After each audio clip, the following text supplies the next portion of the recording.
Sidelines with Rob Browne. Talk sporty to me.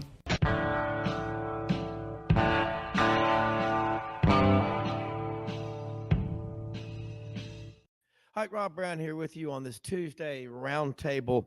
The college football and baseball, basketball. Really, it's March Madness is just dominating right now. We're going to be tipping off tonight with those early games. Mississippi State and Pitt will play up in Dayton as one of the games. Hell, Pitt at one time was on top of the ACC. Miami ended up winning the league with a 15-5 record. But I will be watching that game. Sidelines here with you 6 days a week, Monday through Saturday, 2 hours a day, 50 hours a month of content. Typically do 25 shows a month, over 300 a year. Sports radio show and podcast. Our Twitter handle at Sidelines_live. Give us a follow and a retweet. Love talking college sports. That's what we do. That's who we are. And we bring on the best guests. First segment, Jimmy Hyams, great sports writer for many, many years, Knoxville News Sentinel, also host of a daily sports radio show on the Sports Animal in Knoxville, and is a great blogger, great writer, has a great mind for the vision in college sports. Second segment, Doug Dean, AU Dose Birmingham, top of hour number 2. Yancy Porter, who 2 weeks ago on Sidelines said, it looks like Ole Miss is going to offer the job to Chris Beard. That was 2 weeks ago. Yancy, Rebel Yell Hotline, Monday nights, 6 to 7 p.m., Sports 56 WHBQ, and Super Talk Mississippi will join us. And in the fourth segment, Wess Moore, ESPN 103.7 The Buzz out of Little Rock, talking the Razorbacks. They're in the tournament as an 8 seed. If they can get it together, they're one of the most talented rosters in the country. It's time. It's one shot, one kill, or you go home. So we're going to get talking right now. Jimmy Hyams, Tennessee goes to Orlando, one of the more interesting towns. Is anyone really from Orlando? It's like the Witness Protection Program town, but they will be down there in the first round playing, I guess, Thursday. Bottom line, Tennessee, great defensive team. They beat Texas. They beat Alabama when they were number 2. What is it about Tennessee that makes you think they can make a deep run, or just, are there things that you're concerned about? Because they're a team that everybody just, they go, this team has so much. And Rick Barnes in his 8th year is the 3rd or 4th winningest active coach in America. So he knows what he's doing. Okay. But Jimmy, just and talking, good morning. And hey, I was just saying about Rick Barnes. He's the third or 4th winningest coach, active coach in college basketball. And the Vols are getting ready, heading down to Orlando to open up first round play. Their net ranking is really high. They're a great defensive team.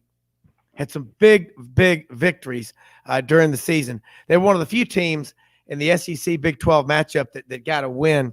They also, beat Alabama when they were number 2 in the country. And nobody other than, Oklahoma beat them 93-69 in Norman. But how far is Tennessee capable of going in your mind? Well, they're capable of making a pretty good run, in part because of some of the things you just said. They were good enough to beat a Texas team that's a 2 seed. They were good enough to beat Alabama, the number 1 overall seed in the country. They were good enough to beat Kansas, which is a number 1 seed. Now, having said all that, this has been a very inconsistent team. The last 12 games, they've only won 5. They're playing without their point guard, and arguably their best defensive player is Zakai Ziegler. So, to me, that limits them right there. And I think it's a tough bracket because I think Duke was underseeded. Duke won the ACC. When they are healthy, when they've got their full complement of players, they're 17-1. They're really good. And to be honest with you, I don't see Tennessee getting past Duke. So I don't think Tennessee makes the Sweet 16. Well, look at that Duke roster. Don't they have 4 players 7 feet or taller? Yeah, something like that. And they'll start 2 of them. They'll put 2 out there. Yeah. And that's going to be a hard matchup for Tennessee. One of the things, and look, I know Tennessee's got a really good team. They've had a really good season. But before the year, there was one thing about the makeup of the roster I didn't like, and that was I thought they lacked another big man who could score and rebound. They needed somebody as good or better than John Fulkerson, and they didn't get that. They brought in Julian Phillips, who's a nice player, but he's more of a wing player. So I thought when I looked at the roster, I thought there was a shortcoming there. Having said all that, they were good enough to beat Kansas. They were good enough to beat Texas. They were good enough to beat Alabama. But right now, without Ziegler, the last few minutes, look at the last 6 minutes against Auburn. They lost that game. They didn't score a field goal. The last part of the game against Missouri, they couldn't buy a shot. And they also didn't play very good defense down the stretch against Missouri. So I think there are limitations. Coaches disagree on a lot of things, right? They don't disagree on if you want to advance an NCAA tournament, you got to have good guard play, right? Oh, yeah. If you don't have a point guard, a true point guard, that makes it harder. So I don't see Tennessee getting to the Sweet 16. Well, it's so similar to football. What's the most coveted position? Offensive line, left tackle, or quarterback? Let's say quarterback. Because if you don't have a good quarterback, because that's the guy that touches the ball on every snap. And so point guard, he sets the tone. So you look at the SEC. I think the Big 12 is the best league in the country. I think the SEC is right there behind it. After that, ACC, Big 10, Pac-12's got UCLA. And, of course, Arizona beat UCLA for the conference championship. But I think the SEC 18-game schedule, it's good. It prepares the teams for competition. But you're right. It's at this point, I heard Jimmy Dykes say a couple of weeks ago on one of the ESPN telecasts, good old guards, older, experienced, at this time of year, make all the difference in the world. Any surprises on Tennessee's roster that you see could just the light could come on? Because I'm one of these people, like, if the light could have come on, it would have already come on. That's exactly what I was going to say. If the light was going to come on, it would have already. Look, they could get Jamal Meshack has come on. He's playing better. Tyreek Key has had some moments. You know, by the way, if you told me going in the Missouri game that Tyreek Key and Meshack would combine for 30 points, I'm telling you Tennessee's going to win the game. Yeah. The problem was they had 3 of their 4 big men that combined 0 points and 4 rebounds. Cumwell had a decent game. He had a double-double, but the other 3 did nothing. So that's been a problem for this team. They've got too many holes, in my opinion. But here's a really good stat for you I want to share. So Josiah Jordan-James been out of the lineup a lot this year, but when he finally got in and started playing 20 minutes in every game, that's the last 13 games. In those 13 games, when he has scored more than 10 points, Tennessee's 7-0. When he hasn't, they're 1-5. Now that's a pretty telling stat. So basically what I'm saying is if Josiah Jordan-James isn't scoring, Tennessee's going to have trouble winning a basketball game. Yeah. Well, what you see in the tournament a lot, like, and we talk about this with a lot of our guests on basketball, it's rare nowadays to have a guy that plays, the big guys that play with their back to the basket up close. And the example that everybody likes to use is Oscar Tshiebwe at Kentucky. Yeah. And then Auburn's got Janai Broome and Dylan Cardwell, 2 big guys that play with their back to the basket. You don't see it that much. And there may have been 35 or 40 Oscar Tshiebwe's 15, 20 years ago. Today, there's half a dozen. Somebody that's going to go out there and get 18 rebounds and score 19 points. It's almost like meaning that when you play a team that can play like that, it can be difficult for you. But I hear that, and I think Auburn beat a couple of teams the entire season they weren't supposed to beat. They didn't really beat many of the teams that they, weren't supposed to beat, but they beat most of the teams that they were supposed to beat. Yeah. Probably the Georgia loss hurts right there. But it's when you get into this tournament, I think the biggest difference is you're playing a lot of teams. When I fill out my brackets, it's like when I pick stocks. I'm looking at the 4 and 5 year groups, guys that have been together a long time, because at this point, teams like that are better than a bunch of, one and done freshmen and sophomores that don't have that extra 3 years of experience. I think that's one reason you see a lot of mid-majors do well. Yeah. Because most mid-majors don't lose players early to the NBA draft. Now, they're losing players early to Power 5 teams. They're losing in the transfer portal. They're losing players who get pilfered from their roster. But I'm with you on that. And I look at Tennessee's first matchup against Louisiana Lafayette. Their best player is, I think he's at least a fourth, if not a fifth-year senior.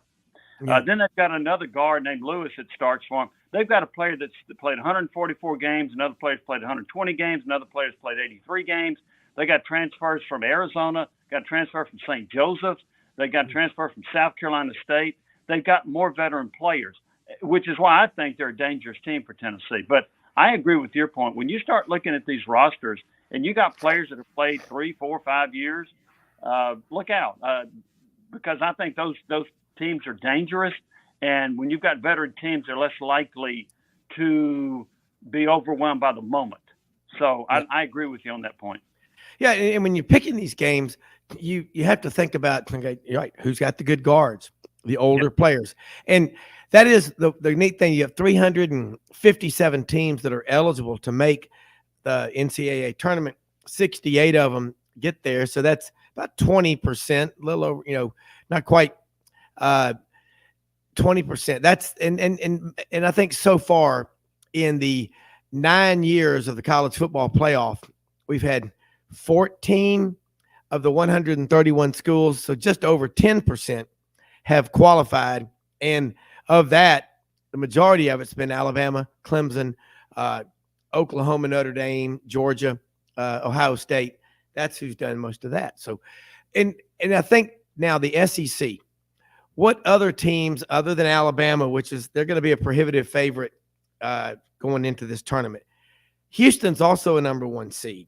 Got, Purdue, Kansas. But a lot of people now are jumping on the Gonzaga bandwagon. And, they've got Timmy, but Holmgren's gone to the NBA. But last year they were the number 1 seed overall. Arkansas took them out. What are your thoughts on your top 4? The top 4 for the nation? Not Final 4. Yeah, who's your Final 4? Oh, it's funny you said that. So I like Alabama, and then I like Gonzaga. I think they like being the 3rd seed, not the 1 seed. They're more the hunter than the hunted. Yeah. And here's another team. I'm taking Duke. I'm buying into Duke. Maybe I'm wrong about that, but I think the way they're playing, and they are healthy. I mentioned earlier they're 17-1. They got everybody. They won the ACC. Sometimes teams will take momentum from a conference tournament championship, and like Connecticut a few years ago when they had Kemba Walker, and they won the whole darn thing, and they weren't even sure they were going to get the tournament. So I think momentum could be gained that way. So from that perspective, I like where Duke is. My other team, boy, I think I'm going to go with Kansas. I'm not sure. They may be in the same bracket. Maybe I shouldn't do that. Kansas is a team that they're scaring me a little bit with McCullers being out, but I think he's going to be back. So, and they've got such experience. They're used to playing at this level. The moment's not too big for them. I don't think they're going to win the championship, but I think they can be right there. Another one that intrigues me is Texas. Now, I saw Tennessee whip Texas. Tennessee played a great game, and they beat them. And you saw the potential of how good Tennessee could be. Yeah. And then Texas, to me, though, Texas is playing one of the more underrated teams in the bracket, and that's Texas A&M. I think A&M should have been seeded higher. I think they got punished for a weak non-conference schedule and some bad losses. But look what they did in the SEC. They had the second-best record in the SEC. They beat Alabama late in the year. They made the SEC championship game. I think they have a really good team. They got 2 good guards, got a couple of good big men. I think Buzz Williams has done a nice job with the Aggies. Yeah, I mean, 15-3 regular season, 17-4 once you count, 2-1 in the tournament. Yeah. And I don't think there's any doubt, Jimmy, that the NCAA committee doesn't just look at what you did in the last 10 or 12 games, because if that were the case, Vanderbilt and Jerry Stackhouse was co-coach of the year in the SEC, they definitely would be in the tournament. I don't think there's any other way to explain that, but Vanderbilt was hot late, and they've now beaten every team in the SEC since Jerry Stackhouse has been the coach at Vanderbilt. But were you surprised they didn't get a bid? And I hope, because they're in the SEC, I hope they go out and win the NIT. I wasn't surprised they didn't get a bid. One thing that hurt them a lot was they were 10-12 to start the season. Here's the other thing that hurt them a lot. I don't remember the exact number, but their net ranking was about 85. That's a guide. That's not a be-all, end-all, but it's a guide. Yeah.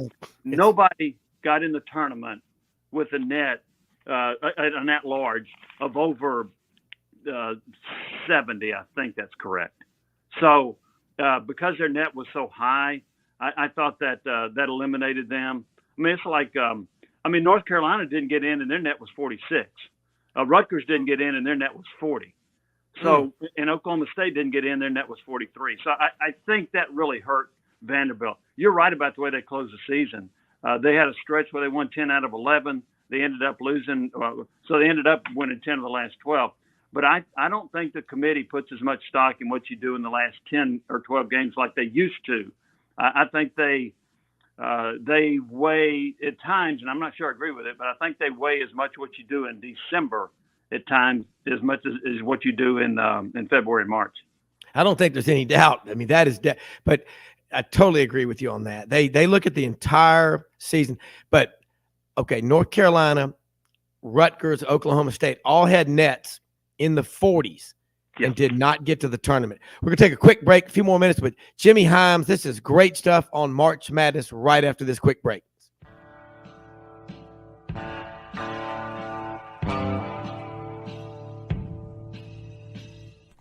Red River Ford and Toyota, located in Wynne, Arkansas. If you're in the market for a new or used car, truck, or SUV, call, go online, or drop by and see them. Located 45 minutes from Memphis, go off the 4-city exit on I-40 and go north about 15 minutes on Highway 1. Easy to work with and still believe in customer service. If you live out of town, they will deliver your vehicle to you. RedRiverFordToyota.com. Just see what they can do.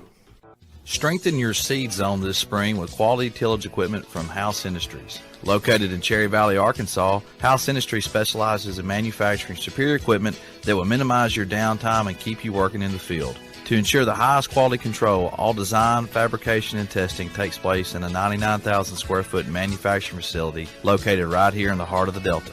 Locate your nearest House equipment dealer online at houseindustriesinc.com. House Industries, breaking ground. Sidelines with Rob Browne. Talk sporty to me.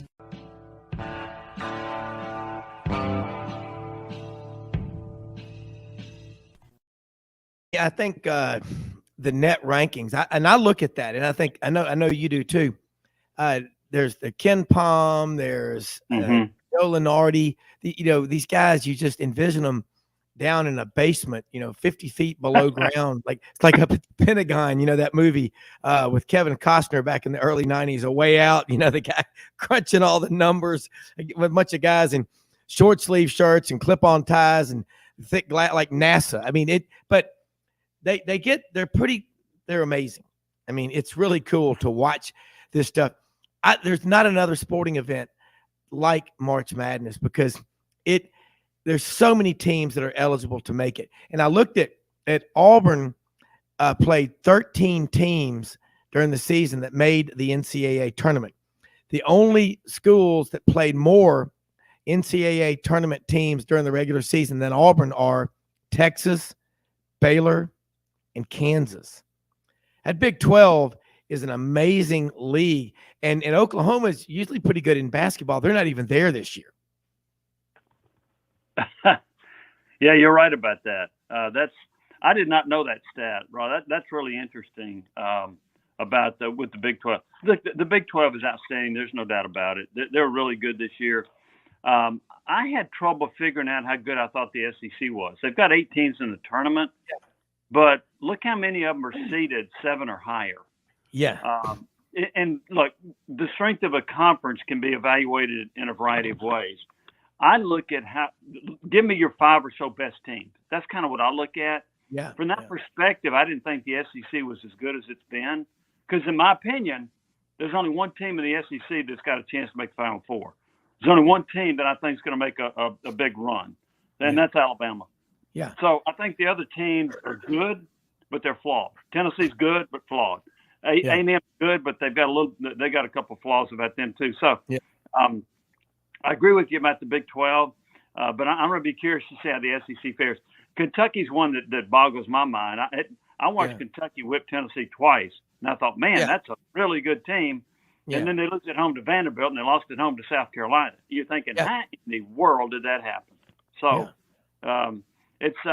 this has been a more unpredictable basketball season than I can remember. I don't know all the reasons for it. Maybe it's so many transfers, transferring in, transferring out. Who knows? Maybe it's a three-point shot because one night a team will shoot 55% from threes. The next night they'll go 3 for 30. You never know what you get from behind the arc. But there have been a lot of crazy scores this year in college basketball. There have, and that Bruce Pearl was pointing that out at his press conference about the schedule, and just said, look, talking about the Iowa matchup, they're a good team. They're in the Big Ten, but they can score a lot of points. They're physical. They're going to try to. What teams always are going to try to do is make you uncomfortable.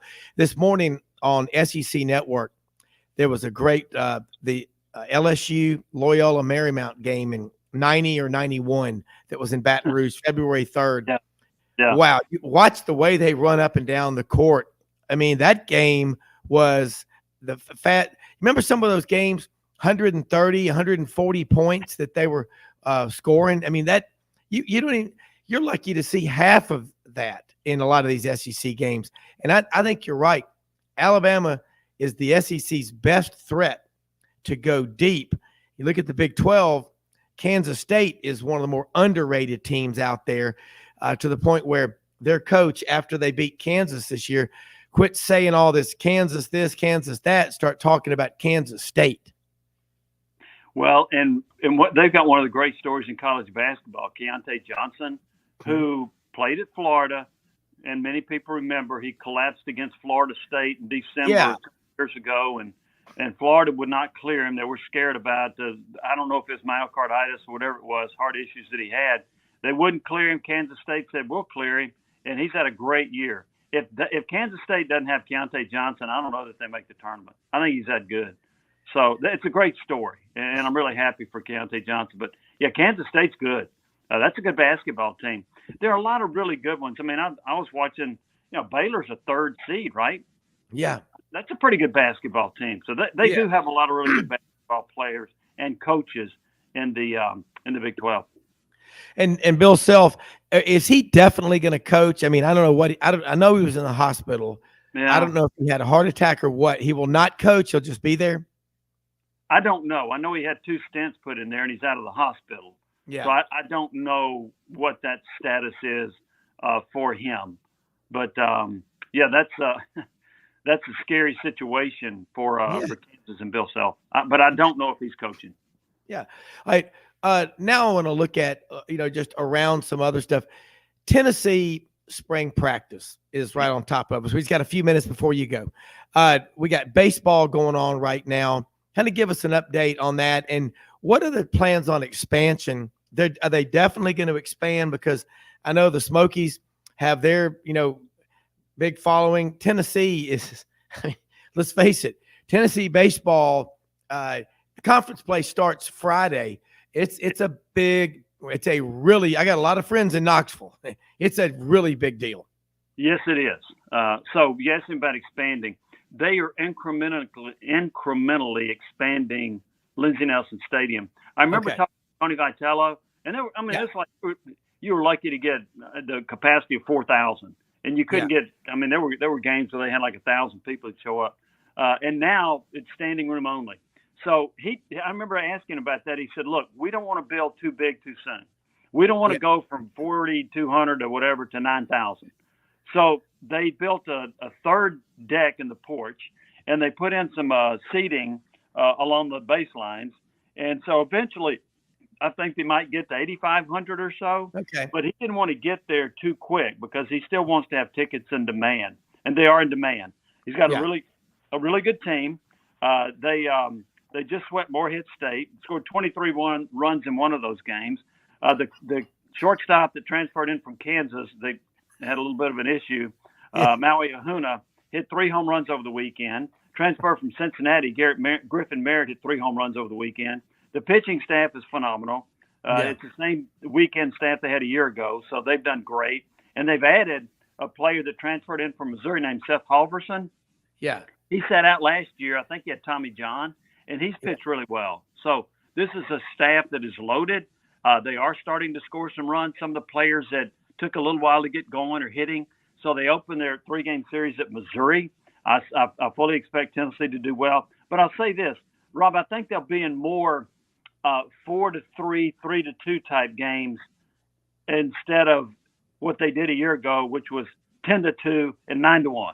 So they're gonna be in more close games. They won't score as many runs as they did a year ago, but they're still capable of scoring runs and winning a lot of games. They won't win 50 some odd games this year, but they will be a really good team.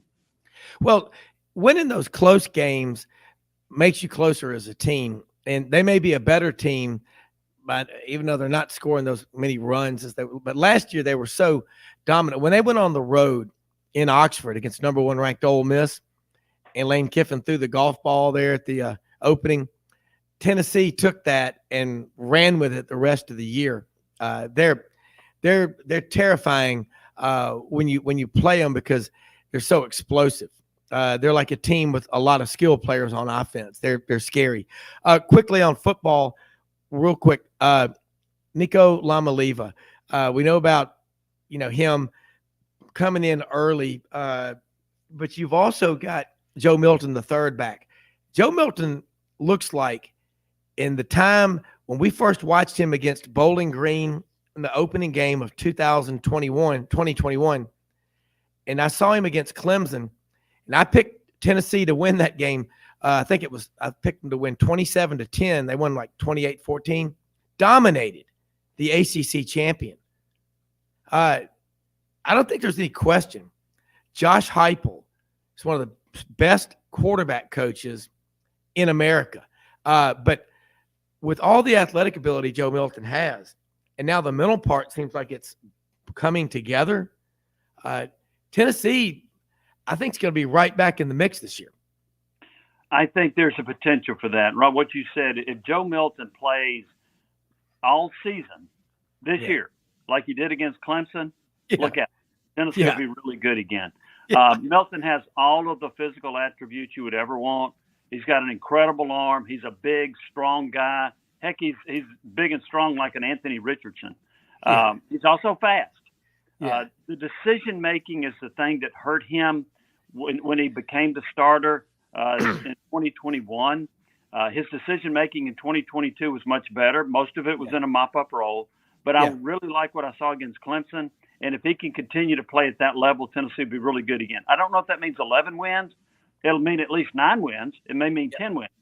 But if Milton plays that way, I think the receiving core is solid. I think the offensive line, the running backs, all that are good. What they need to do is shore up the secondary. Their secondary was not any good last year. It ranked 127 out of 131 teams. They've got enough bodies. They just don't have enough bodies that can play at the SEC level. And that's going to be the challenge this spring, is to try to identify some folks. They've got some newcomers coming in that may start right away, and because they're talented and they need help. Yeah. Well, there is so much to talk about with Tennessee. And Jimmy, thank you so much for taking your time to join us. Look forward to your next visit, and let people know how they can keep up with you, because you work tirelessly putting out stuff on social media, your blogs, your daily show. That's because you're a great writer and you actually appreciate and you love what you do, and we love when you're on here. I appreciate that. You can listen to our show at iHeartRadio. You also, if you're in the area, you can find us at 99.1 FM, 990 AM. The blog is at 991thesportsanimal.com. But, Rob, as you know, I'm retiring March 31. Oh. So, man. We've only got a few more weeks of this. I don't know if I'm going to write a blog or what I'm going to do afterward. I'm going to still do some work for the radio station. They've asked me to cover, for example, SEC Football Media Days in Nashville. So I'll help them some in that regard. But I'm retiring pretty soon. So I'm gonna let the younger folks get after it. Well, let me tell you something. Help me out. I want you to help me if you can find someone who can cover Tennessee like you, because there's nobody. When it comes to Tennessee, you get it. You've been here. You understand football, basketball, the importance of it. But you're a great writer, and you're not. You cannot be replaced. I can tell you that. But sports, every time we have the great writers on here, nobody tells the story better because you've written it, and when you talk about it, you've already thought about it. But congratulations on your retirement. You're still a young man, but it's going to be hard to imagine sports without Jimmy Hyams. But we love having you on here, and I've got to get you on again before you retire at least one more time. All right, you got it, Rob. Appreciate it. Thank you so much. You bet. bet. Right, you take care. Have a good day. You too. Thank you. You too. That is Jimmy Hyams up in Knoxville, and folks, I'm going to tell you something. You appreciate the great writers, the great storytellers, because the bottom line is when you are watching a game on TV, you can watch it, but that doesn't mean you're learning.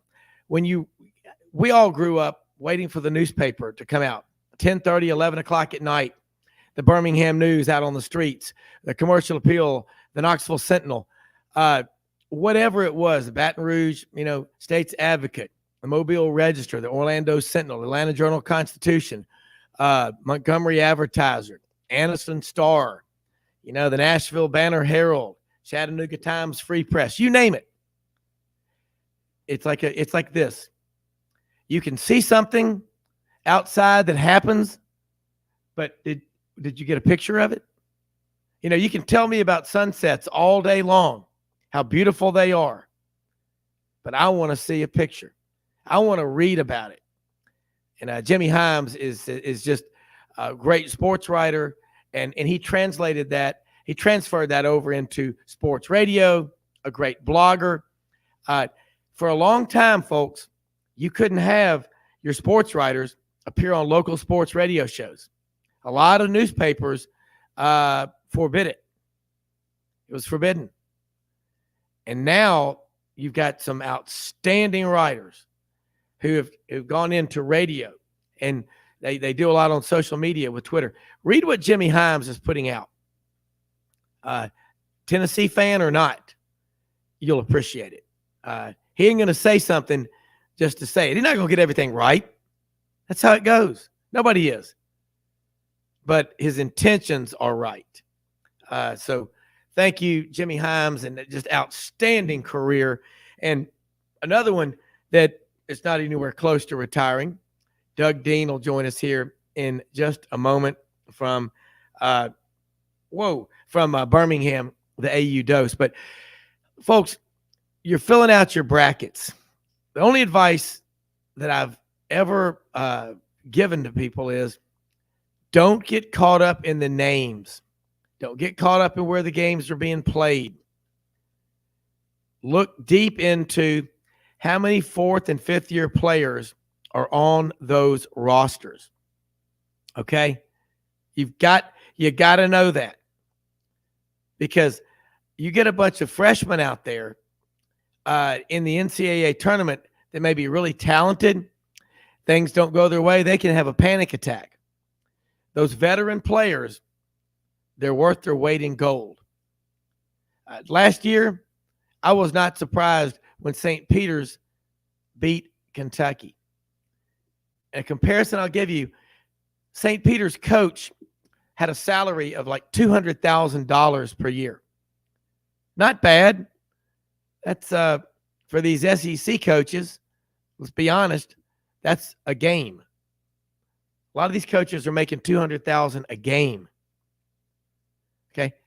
Kentucky had 8 players on their roster last year when they played St. Peter's with NIL deals in excess of $200,000 or more. Do you think they were upset when they lost that game? They got plenty of money. I mean, for an 18, 19-year-old kid. I mean, how many of y'all had $200,000 in your checking account when you were a freshman or sophomore in college? Be honest with yourself. And that's why you're starting to hear less and less about NIL, because it's going over like a Led Zeppelin. Why?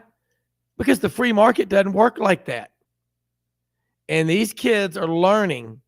And I know there's collectives at schools out there. I understand all that.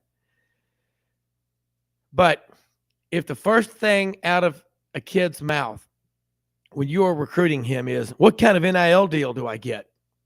A lot of coaches are just going on to the next prospect. It's like if you go out on a date with a girl and the first thing she says is, how much money does your family have? Or how much money do you make? That date will end quickly, really quickly. It's just how it goes. Hey, Doug Dean will be with us right after this quick commercial break. Hey y'all, it's Ainsley from Hewlett & Dunn, just coming to let you know about our new collection of boots. It's going to be our dress boots. They're the Horsepower collection, and they're genuine exotic leathers and really comfortable. Comes in all different sizes and patterns, so come check them out.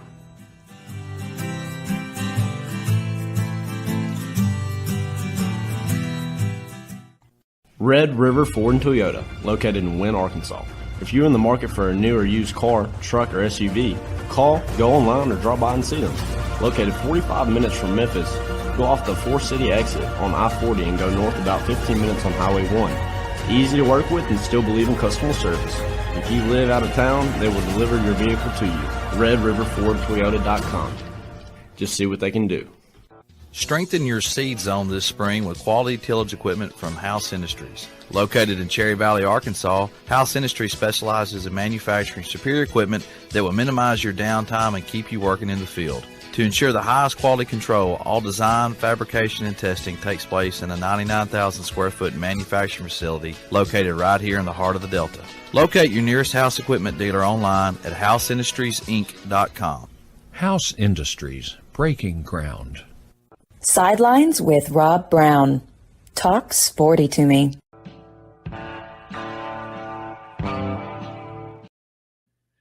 All right, Rob Browne back here with you on this Tuesday. College football, basketball, baseball, recruiting blitz stuff going on all over the place. And the brackets, Thursday and Friday, really 2 days, two of the best days of the year. I mean, it's just nonstop. Starts at 11 a.m. Central, and the games go all night long. You'll get the West Coast games with Bill Walton waxing eloquently about Pac-12, the Conference of Champions. Of what? I don't know what he's talking about.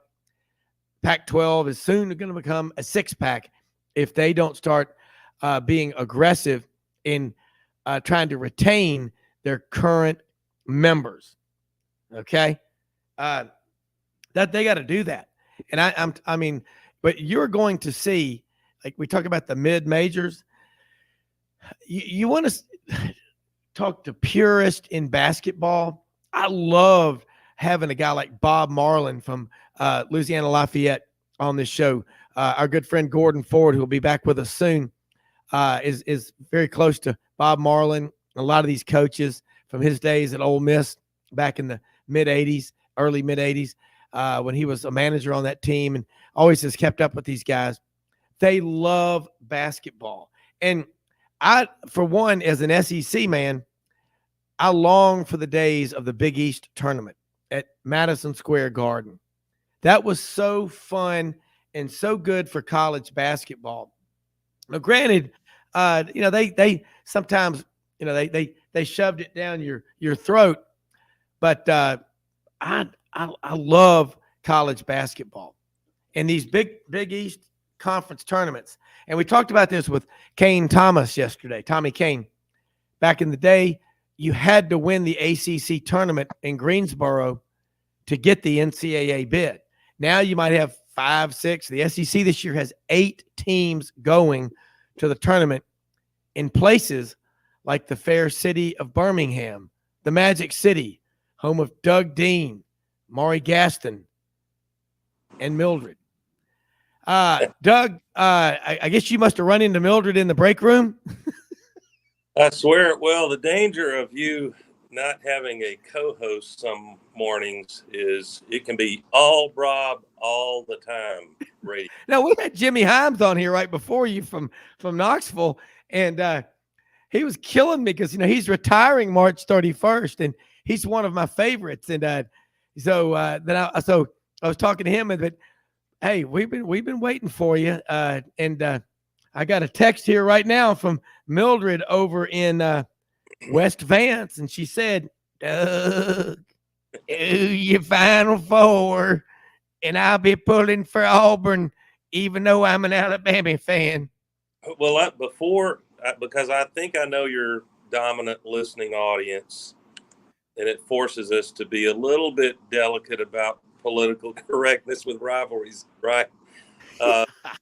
This week is no time to be classy, is it, Rob? You need to be talking trash about what you're going to do if you made March Madness. And I just want to be the first one out of the gate to announce special bargain basement promotion on that I know will interest the Crimson Tide listeners. Iowa Hawkeye shirts, half price. I think we can sell. I've got an allotment of 1,000 of them. Yeah. The Bama fans will grab those up. But now, what goes around comes around. I've also got a couple of thousand Fear the Turtle shirts, Rob, because I expect after dispatching that play-in team, some community college, Texas A&M Corpus Christi, I call it community college. I think Alabama's going to see the Terrapins, and they're going to have to listen to Scott Van Pelt talking trash about Fear the Turtle. Yeah, SVP, bald man on campus, will be talking ad nauseum about Maryland. But, Doug, we had this discussion yesterday on the show with Johnny Ballpark Franks and Tommy Kane, and Tommy and asking, do you think the Auburn fans in Legacy Arena will stick around and pull for Alabama? The Alabama fans will pull for Auburn? Oh, yeah. And I said, Johnny, you are an Alabama fan who grew up with 4 older sisters in the house that were Auburn fans in Huntsville. Let me just read you some of the texts coming in. One of them was from an Auburn fan that said, I don't care. I will pull for the Russians against Alabama. And I had an Alabama one say the same thing. And then the rest of them, let's just say, were unfit for the airwaves. The FCC may have a problem with them, but it ain't going to happen. Now, with you and me, I got, Mallory's an Alabama grad. You got an Alabama grad. Hey, I want the SEC to win. It gets weird. And by the way, one thing I have noticed is Alabama and Auburn fans can have if you will set aside for a moment that far off the bell curve fringe element, and every fan base has a few of them. Yeah. Like the two fellas in Nashville wearing shirts that they should be embarrassed about. That's not who that fan base is. And, be careful pointing fingers, because there's going to be some fan that comes along that'll embarrass your own school. But we can poke fun and have some sports hate, and the intensity can go a little too far. People not talking to each other for a few days over something that happens in a rivalry game. But just let someone from Ohio or Michigan, much less the left coast, come down here and tell us how we ought to be nice to each other. And then all of a sudden we will become allies, putting them in their place. Because I don't know, I don't know about other fans. You can be however you want to be, but I got over this notion that we have a moral imperative to be nice to each other and pull for the other team when we're not playing them. I'm one of those, and most of my great Bama friends that I hunt and do business with, and we get along just fine for the most part.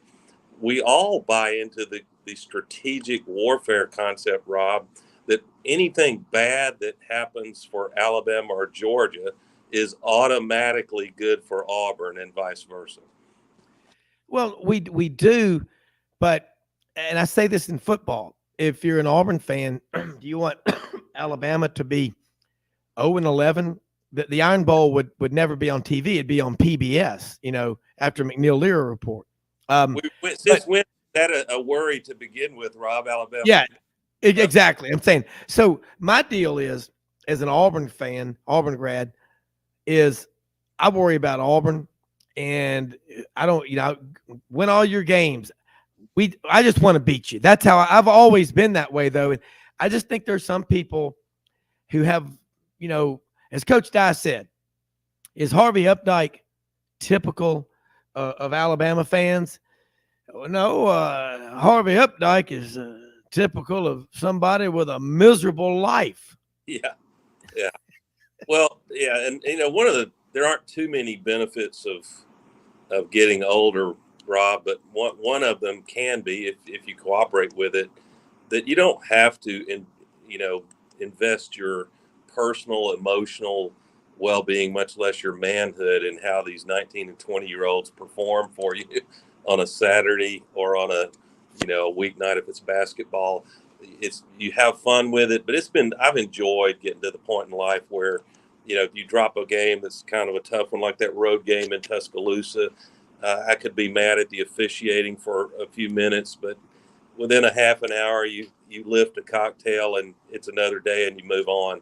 Yeah. So I'm excited that, it reached the point with this Auburn team that losing so many games, like you said yesterday, tough games against great competition, not having any mojo in the last couple of minutes of some of those games, that my goal became, I wanted Bruce Pearl to continue the string of Auburn making postseason play in March Madness.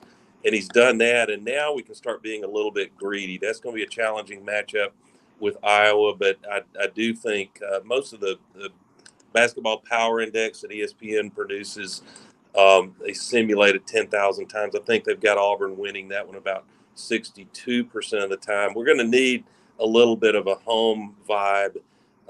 If we can do that, I think the Auburn fans we should have several thousand or more in the orange and blue, and probably 1,000 or more in crimson who are Iowa fans for just one day. Well, Doug, when you think about Iowa, Auburn's never played Iowa. You think about the Big Ten, you think about big physical teams, and this Iowa team can score a lot of points. But look at Auburn. And I mentioned this to Jimmy Hyams in the first segment. Other than Kansas, Texas, and Baylor, Auburn has played more NCAA tournament teams, 13 during the regular season, than anybody in the country. So, if anything, Auburn's battle tested. Yeah, I think there's a reason they're 8 and 9 seeds. It should be pretty even matchup. I think it's flip flopped. Auburn -1, Iowa -1, and that Vegas usually has a good handle on these games. So if you need a tiebreaker, and I'll probably show my bias here, but you got to make a call on these games. I think the comfort of only traveling 100 miles to Birmingham and the emotional lift of that, plus getting legs back under you. Bruce Pearl talked about this team traveled 331 miles in the course of the whole season, and that was more 38,000, wasn't it? Whatever the number is, and yeah, that was about 200% more than a year ago. So it had an excuse. It shouldn't be made. Bruce was not making it an excuse, but I think he was glad. If you have to bow out game 1 in Nashville, the silver lining maybe is that you go back and practice hard and rest hard, and you've got your legs under you. So I think Iowa's gonna.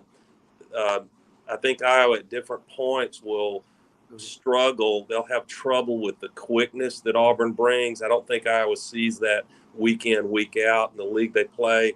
And they're great at shooting threes. They make 8 or 9 threes a game. But you look at Auburn Tigers are, I think, top 5 or 10 in the nation in defending the three. Yes. At 28%. So that's what the old something's got to give here. Yeah. And you look at Auburn losing all those close games. The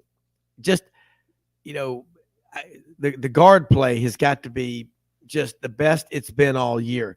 And again, if it's that good, why hadn't it been that good during the regular season? It's hard to become something you haven't been all season long in the NCAA tournament. That's where people get fooled in. They get sucked in a lot of times. But one thing with Bruce Pearl's teams, that's another characteristic that's so admirable. Those guys play a full 40 every game out. There was one time this year Auburn was just humiliated, and that was the hair match up in Lexington against Kentucky, down by 40 at one point. Remember what Bruce Pearl had said right before Auburn went up there to Lexington. He said, if Auburn can't rebound better than this, we're going to lose by 40 at Kentucky. They were down by 40 in the second half, lost by 32. Very prophetic statement by CBP. Yeah, and that's got to it's got to be. I didn't mean to pivot away from Auburn, which I can talk more glibly about than most teams, but that's what's got to be maddening to the great Kentucky Wildcat fan base. Yeah, be that hot, look that complete as a team against a solid, not elite, but solid, especially defensively, Auburn team that had taken everybody else to the wire for the most part. And then Kentucky drops an inexplicable home game to Vanderbilt, and it's gone early to the dismay of a huge throng of Kentucky fans that made the short trip to Nashville.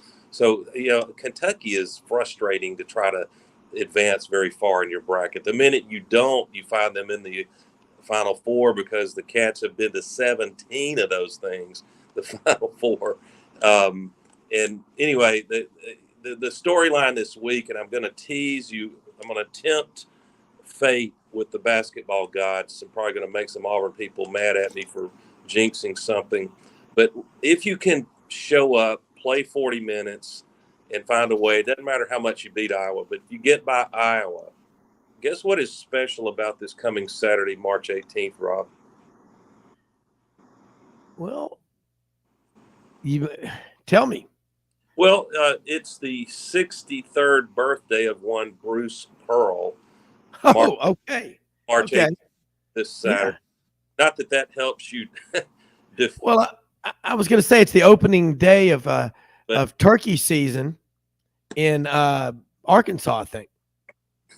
Yeah, well, whatever. But you see Tom behind me. He knows about that. In March Madness, you look for nutty little angles that have nothing to do with analytics, but it's almost, Bruce Pearl's such an outstanding basketball coach. He was meant to have a birthday in March, right? And you better believe if you can get by Iowa, I think the more relaxed and loose team here playing in Birmingham against the Houston, who's mathematically is the runaway favorite to win all of March Madness, a stat which I'd like to look underneath because Alabama sure won me over with the way they played over the weekend in Nashville. But I think Auburn will make that an interesting storyline if they get to play Houston here in Birmingham. And Ralph Sampson is already whining and crying about why Auburn gets a home game in Birmingham. Yeah, Calvin Sampson, what a whiner. He is. You're right. Enough whining. Okay, we got enough of that outside of sports. This is an NWZ, no whining zone. Yeah, and Greg McElroy reported on radio in Birmingham this morning that on that very question, Houston had lobbied the selection committee that they wanted to get assigned to Birmingham. Okay, so they honored that request. They come with getting to choose all of your opponents, for heaven's sake. Well, this is where you hear so many of the minders on TV. Okay, you're going to get the Ohio State guys. There's an Ohio State minder like there is, in China. On they watch everything an American businessman does. This is what we deal with. But you know what Auburn needs to do? Just win. Shut him up. Yep. Okay. Shut him up. Memphis did it. Look, Memphis 2 weeks in a row played Houston. A week ago Sunday went to the last shot of the game. Houston won at the FedEx Forum in Memphis. Sunday, Memphis wins 85-75 in Fort Worth in the AAC Conference Championship. So, hey, we're going to take a quick break and come back because there's a lot I want to ask you about, and some big news coming out of Oxford right after this. Yep.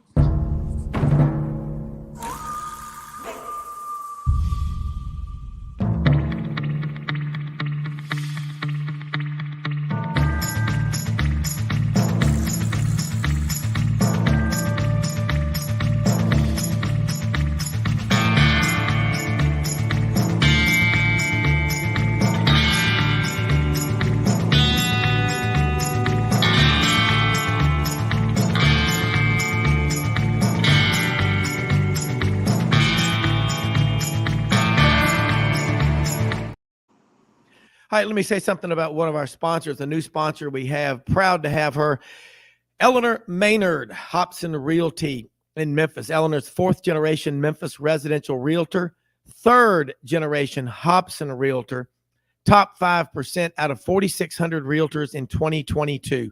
Eleanor, check her out on our website at sidelines.live. The hyperlink is on there. You'll see her picture, Hobson Realty. It's a turnkey operation. If you're looking to buy or sell your home in Memphis, or you live outside of Memphis, we have listeners all over. Maybe you're getting relocated to Memphis for AutoZone or FedEx or First Bank or whatever.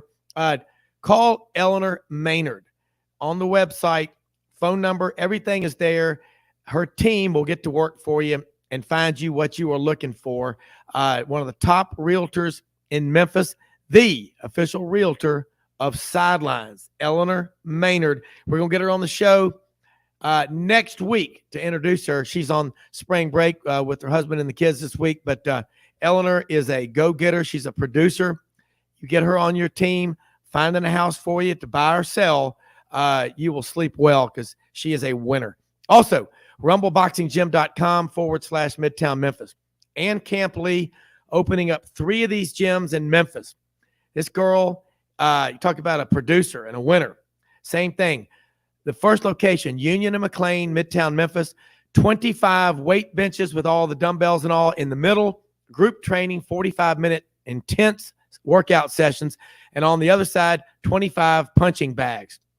This kind of stuff is incredible. I love to swim, bike, run, do all that stuff. You get in there and do a 45-minute boxing workout, it's like running 7 or 8 miles at a pretty good pace, okay, and doing 500 push-ups. Get an incredible workout. Go to the website, rumbleboxinggym.com, opening mid-April, Union and McLean, the first of 3 Memphis locations. You will love it. Early subscribers, early people that join early can get discounts on the memberships. Doug, you did want to make a connection, and this is really a cool story with Bruce Pearl and the folks in the Midwest. Yeah, and you're going to hear, probably already have, maybe in some people's minds to the point of being tired of it, the historic connection of the Bruce Pearl's coaching roots, his foundation, his DNA. It traces back to Iowa, really a little before Iowa, at assistant in 82 to 86 at Stanford. And the great Dr. Tom Davis, a basketball legend, was there. And Bruce followed Dr. Davis to Iowa in 1986 and was there through 92. So he learned, Bruce would tell you, he learned a lot of his foundational philosophy in basketball from Dr. Tom Davis. And of course, Davis would become the winningest coach in University of Iowa history. One of the philosophies which Bruce followed a long time, and he still will go to from time to time, Davis really believed in awarding any deserving, hard-playing team member. So that led to his philosophy of constantly pressing and rotating more players than most teams would in the effort to wear down the opposing team. So wouldn't it be serendipitous for the scout, the game plan for Bruce Pearl, if he can, is to see if Auburn's speed and running, which Iowa likes to do some too, but I think Auburn would be a little more athletic in quickness and maybe a little more able to play a few more players. But could Auburn get to Iowa over the course of 40 minutes and fatigue them just a little bit? I don't know if they can or not, but that's an interesting storyline. No, it is. And again, you're not familiar with these teams in the Big Ten, but Iowa's always good and bad. They're good in everything. I remember talking to Dr. Tom Davis like you do, outstanding coach. Wendell Green, I think, is going to be a big, big part of any success Auburn. If they're going to have any success, he's got to deliver. He's got to make those clutch shots at the end of the game. And they got him a great look against Arkansas. He had a good one against Alabama. Sooner or later, a kid that works as hard as Wendell Green Jr. does, it's gonna happen for him, Doug. Well, you hope mainly about taking care of the ball, because Iowa, unless it changes Thursday, They just don't turn the ball over much. Be one of the big keys to the game. 3-point shooting. Auburn's going to have to hit some threes, and I think Janai Broome's got to have a big game in the paint for us to be in this game.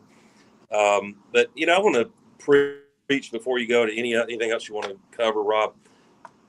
I would caution my Auburn brothers and sisters, those few, I think it's a minority, who are a little bit cynical, and Bruce has spoiled us all, to be upset that he didn't go out in the portal and get a roster that could have given a better seeding and maybe compete more in the SEC.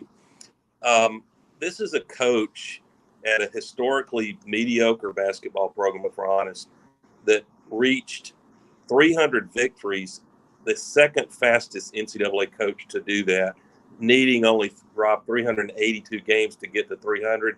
And that was second only to the great Roy Williams at Kansas, who got to 300 with only 370 games. So be careful what you ask for if you're getting weary of the great Bruce Pearl. That is an incredibly impressive statistic. And Bruce Pearl also said, look, enjoy these times. Auburn's been playing basketball for 117 seasons, and you put that in the AU Dose yesterday, another outstanding chapter. This is the 12th time Auburn's been to the NCAA tournament. Yeah, doesn't happen a lot. 5% of the time. Yeah, and it would have been, be honest, March of 2020, after Auburn had just trounced Tennessee 84-64 in Knoxville. That team was going to make another serious run in the NCAA tournament. I am absolutely convinced. But I give Auburn the NCAA bid that year. They were getting a bid. You know that.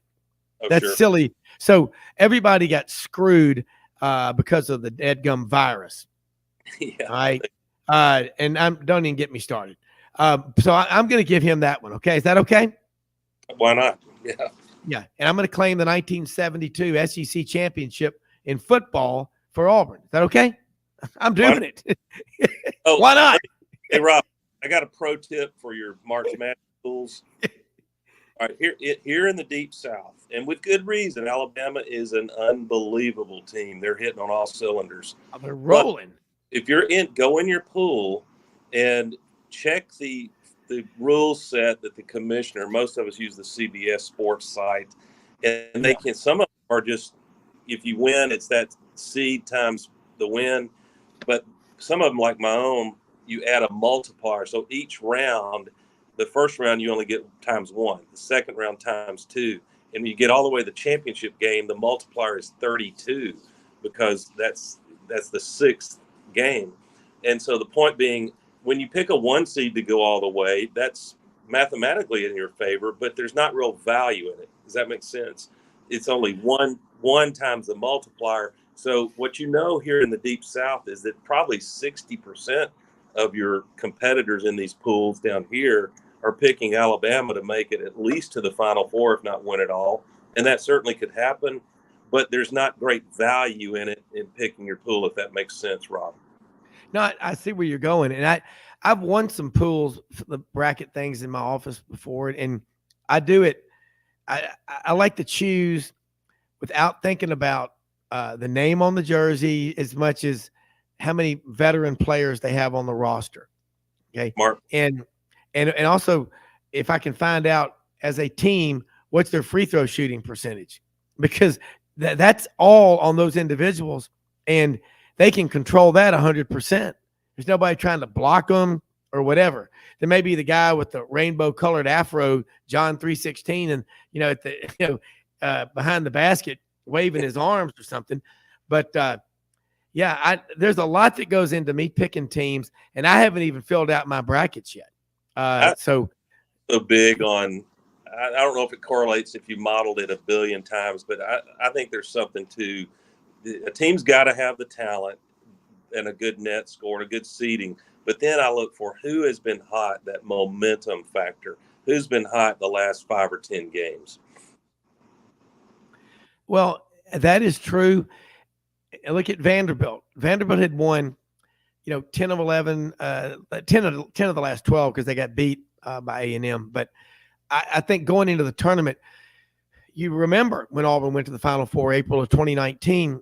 In March of 19, they, St. Patrick's Day, the massacre, they beat Tennessee. That was huge, but they carried that momentum. And remember, Auburn was trounced by Kentucky by 27 points up at Rupp Arena and then reeled off 12 straight wins. That's amazing how teams you can let a defeat or a failure define you, or you can let it wake you up and say, okay, we can't let that happen again. But Doug, you're smart, and Yancy Porter is supposed to join us here in a few moments from Rebel Yell Hotline, because I want to talk about that Chris Beard hire. But huge. Think about it is, and you think about Bruce Pearl. One of his gifts is he doesn't micromanage, from the bench during the games. He trusts his players. You don't see those guys on the Auburn roster fighting with one another. At this time of the year, a close-knit group of guys who've been through a lot can do some damage. They got a chance. I mean, if we're honest, you're climbing a tough mountain if you don't at least get a 3 or 4 seed or better. Then it's just you never catch a breath. Every game you're going to play is losable. So yeah, you just got to get hot at the right time, and you know what Auburn's got to do more than anything, if you ask me. Too many of our games we lost close. You can go into it and find this 8 or 10 minute stretch where we just did nothing. We didn't score. We didn't defend. You cannot do that in March Madness, not even in the first round. No, you can't. And you look at teams, like a lot of people are jumping on Duke because of the name, and they got hot late in the season. Pitt, Roberts. Yeah, Oral Roberts, Johnny Ballpark Franks talked about it yesterday. They're going to be a tough out for them. When you look at this, Auburn, Iowa, if Auburn gets past Iowa, they're going to play Houston in all likelihood, unless University of Northern Kentucky pulls off one of the biggest upsets ever. Of course, I don't know what an upset is. I don't know how good Houston is. Wasn't Alabama down by 15 points on the road early in the season, came back and beat Houston? I mean, that and Alabama's really good. Okay. Interesting thing here from Dave Cody. Coach Cal had been mentioned as possible replacement for Chris Beard at Texas. But how do they not take the interim tag off of Rodney Terry? It's going to be interesting to see what happens there. But I'm really anxious to see. I hope everything's okay with Yancy about this Chris Beard hire. But you bring a guy like Chris Beard in, who's played in the national championship. He's been successful everywhere he's been. And the SEC is just going to get tougher. But also, I remember a few years ago, Mississippi State thought they'd hit a home run with Ben Howland and his 3 Final Fours. Oh, golly. Okay. All righty. Yeah. So anyway, I just think there's a lot of stuff happening out there. And see that. Bottom line, the SEC is just going to it's going to always be tough. Ever since Mike Slive issued that directive, hey, we've got to really ramp it up. Every school in the SEC has gotten dead serious about basketball. Would you agree? Besides Kentucky and Arkansas and Florida, the 3 teams that have won national championships. Yeah, and with that Chris Beard hire, tremendous hire by Ole Miss from a pure basketball coaching prowess standpoint. I'll leave it to someone else to evaluate how much risk was that hire in terms of off the field issues. But Auburn's we're in a glass house even talking about that with the hire of Freeze, and to a lesser extent Coach Pearl with his show cause back in 2014. But yeah, it just keeps getting tougher in the Southeastern Conference with great coaching. Yeah, and Doug, Yancy's had an emergency come up, so we're going to reschedule him for tomorrow. Something unavoidable. Yep. I'll explain. But if you can hang on with us a little bit longer, because I've got some more questions for you on the football side, the baseball side. But I think what you pointed out in the dose I was reading last night, you look at Bruce Pearl got to 300 wins, the second fastest of any coach in NCAA history. Took him 382 games to win 300. Roy Williams did it in 372 games. That's an amazing stat. And I know that the critics will come out and say, hey, look who he was playing or whatever. Wins are wins, okay? And it's just interesting. But this is something else from Dennis Latham at Legacy Arena. If Bama fans doing that are paying out for tickets, I have not heard of that, and no way to prove or disprove this. I just hope everyone has a great time. When we rebuilt Legacy Arena at Birmingham Jefferson County Civic Center, we plan to have facilities to bring back these kinds of events. I'm told Bama fans are buying Iowa gear. Dennis is chairman of the board of directors of the Birmingham Jefferson County Civic Center. Hey, I got no problem with that.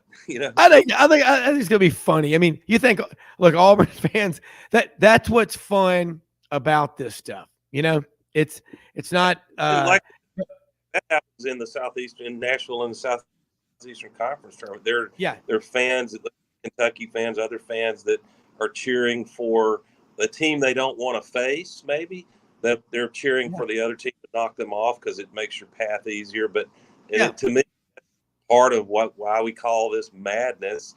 Anything goes, and fans can use their admission to session 1, 2, or all sessions however they like, as far as I'm concerned. America. Yeah. Well, and I have watched when Auburn's doing really well, at least my Alabama friends, at least when they're around me, and they're going, shit, I'm pulling for you, because I'm just not a person that takes joy in other people's failures and misery. I'm an optimist. I like to say I find excuses to win, but there are people. I didn't know those two guys up in Nashville the other day. I didn't know Harvey Updike had twin brothers. We'll be right back after this quick break.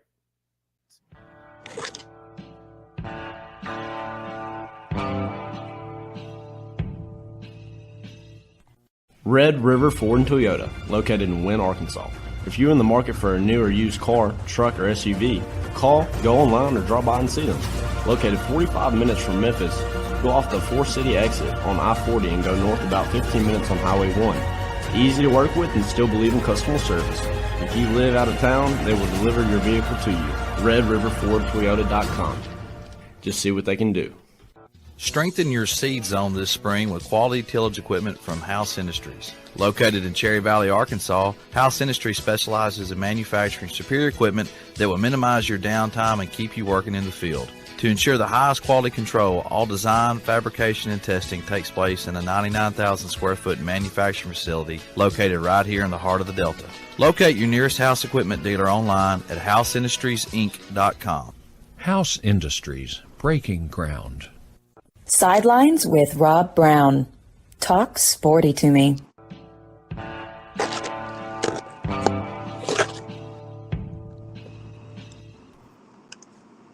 And Doug, you think about Legacy Arena. That's the old Birmingham Jefferson County Civic Center, the Jeffco.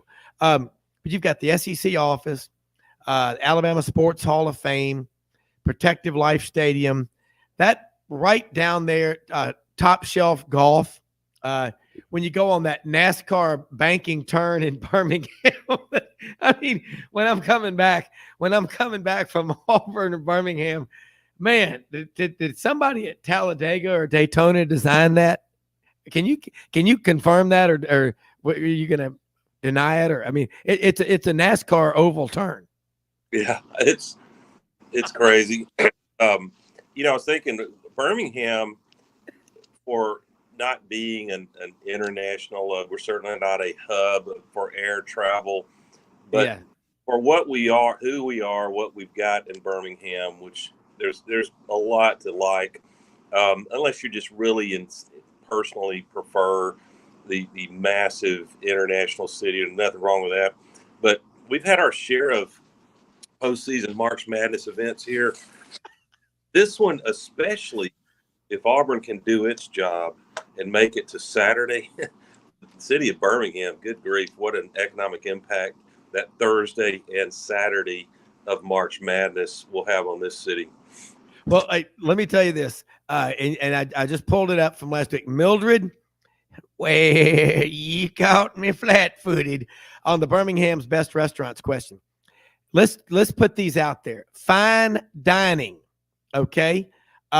Automatic seafood chef Adam Evans. Right, Rob? Do what? This is my short list. Yeah. So go ahead, and I want you to put this out there because this is an awesome list of restaurants, and I gotta say, I haven't been to these. I can't wait to get back to Birmingham in a couple of weeks, and if I can pull off Thursday, I'm going, and maybe you and I can go down there. But this is an awesome list. Let her rip. Go through it. I don't have it in front of me, so you read it. Yeah, this is yours. This is Doug's can't miss picks. Fine dining. If you're going to be in Birmingham, Wednesday, Thursday, Friday, Saturday for the NCAA tournament at Legacy Arena, fine dining, automatic seafood, chef Adam Evans. Hot and Hot Fish Club, chef Chris Hastings. Bottega, chef Chris Stitt, Highland Avenue. Frank Stitt. Okay, I'm sorry, Chef Frank Stitt, yeah. Okay. Gianmarco's, Italian. Wow, that sounds good. Gianmarco's, Italian. Helen, Southern Cuisine on 2nd Avenue North. Galley and Garden on Highland Avenue. Okay. Helen and then is absolutely unique and fantastic. All of these, you might have to get moving on reservations or be flexible about the time you go. All right. Casual Barbecue. Slice Pizza, Lakeview. Dimitri's Barbecue. Oh my God, that place is awesome. Greek Barbecue is so underrated. You got to go to the Rendezvous in Memphis, Alex's Tavern in Memphis, where they do the Greek ribs, and Dimitri's Barbecue there. That's in Homewood, isn't it? Yeah, love Dimitri's, and they make an unbelievable breakfast as well. Oh, God. And I'm getting hungry thinking about it. All I've had so far is some yogurt. Saul's Barbecue. Where is Saul's Barbecue? There's at least two locations, one in Homewood, one in Crestline. So, and there is one, a smaller one in the Avondale district, a craft beer district. There's a lot of fun nightlife at Avondale. All right. Check out food and bar offerings at Uptown near the March Madness Legacy Arena venue. This is awesome stuff, Doug. Birmingham's best restaurants. And I tell you, another one that I do love is Johnny's in Homewood. You there, Rob? Yeah. Johnny's in Homewood is another one of my favorites. Yeah, a good call. And I've left out plenty, and the people have their own local knowledge from a friend of theirs in Birmingham. I'm not critical of any restaurant. You just can't name 50 of them. Let me name two more of them. I'm going to be curious because got a lot of listeners that'll be in Birmingham. Brick Top Restaurant out on 280 there in Mountain Brook. I've been there a few times. Incredible seafood. And one that Maury Gaston took me to, downtown Birmingham, the Fish Market. Yep. Another Greek restaurant. The Greeks pretty strong in Birmingham, from Birmingham to the coast in Alabama. But wow. But Rob, that goes. You're maybe long in the tooth just enough to remember the glory days of Connie Kanakis restaurants. Yeah, Rossi's, and then the Fifth Quarter. Remember those? Yes. A lot of stories of Crimson Tide and Auburn people going to those restaurants, but including Joe Namath. For night deciding to leave his date in the middle of dinner, as the story goes. But there's a Greek heritage in the restaurants in Birmingham that's 100 years old. Well, you saw the episode of True South with, John T. Edge. It's just incredible. And it is powerful stuff. Well, there are going to be a lot of people in Birmingham. What is the capacity of Legacy Arena? 17,000? Let's call it 17K. Yeah. Birmingham just knows how to do it right. So it'll be big down there. So now let's switch real quick. Let's talk some Auburn football right now. Yeah. It's so refreshing to see somebody at the podium at a press conference who smiles, looks like he wants to be there, loves where he is. And oh, by the way, this week in practice at Auburn, 3 of the top 35, 7 of the top 100 players in America are coming in to visit. And you've got 5 stars in the state from Chilton County, Alabama, that are committed to Georgia that were like, yeah, the other Auburn coaching staff, they didn't ever, show me any interest. I'd love Auburn. I'm excited to go over there and visit. How things are changing on the plains. I wish Brian Harson and Kess's lovely bride, I wish them nothing but success and happiness. But as long as it's not in any zip code that's in Lee County, Alabama, unless they decide to live in Auburn, which seems to happen with a lot of fired coaches, they never leave Auburn. But don't listen to me, Rob, on the question of is there something different about this Hugh Freeze staff. Listen to recruits. And if I read another one, if I had $100 for every time I hear a recruit say this, they're saying this is a 5-star edge rusher, I believe, I read about yesterday visiting. This new staff, I feel much better about how they're recruiting me. And I connect with this new coaching staff better than the last one. So when you start hearing that, it's very revealing of what the problems were in, call it fit or work ethic or philosophy. I don't care. It just didn't work. Yeah. Well, they just didn't seem like they were interested in what they do. And I got another one from Maury. Ted's, another restaurant there in Birmingham. Absolutely. I'm a regular there. The great Tassos, another Greek. If you want old school meat and 3 at lunch and just a cool environment that you think you've gone back to 1950, Ted's is awesome. I'm there at least once or twice a week. Yeah. I mean, I'm a food junkie for great food. And I don't know if Guy Vieri, drive-ins, dives, and diners has been there, but those are those restaurants he goes to are so good. Just if you're walking the Green Mile, you got to stop in Birmingham and hit these restaurants. Right. One more, Rob, and this is cheating in a way because this is a national chain, but for my money, if you need a big double cheese bacon cheeseburger fix, give me Culver's. Have you had that, Rob? Which one? It's called Culver's, and they're No. from Wisconsin, but it's the most unbelievable burger. Unless you want to go to one of these fine restaurants and have a $20 hamburger, Yeah.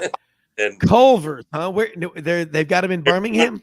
There's a Culver's in Hoover, around Highway 150 exit off of I-459. But if you're just out tooling around at lunch, killing time, and you just want a good burger and fries, I like Culver's, and there's other great spots as well.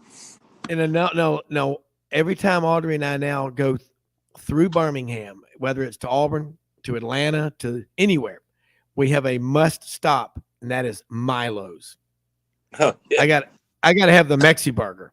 I mean, and she gets the Milo's. What do you get, Audrey? The Milo's traditional burger?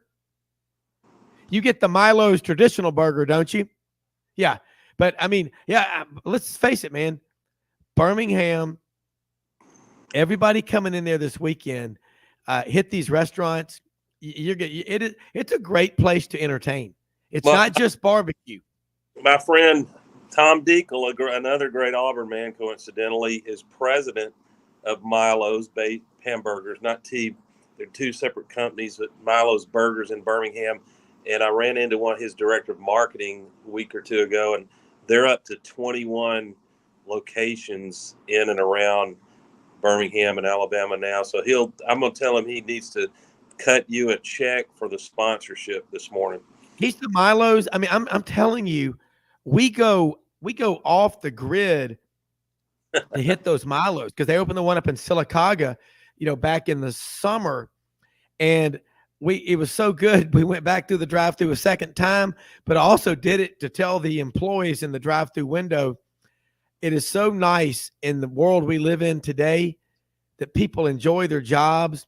They smile, and you put out a great product. But I love.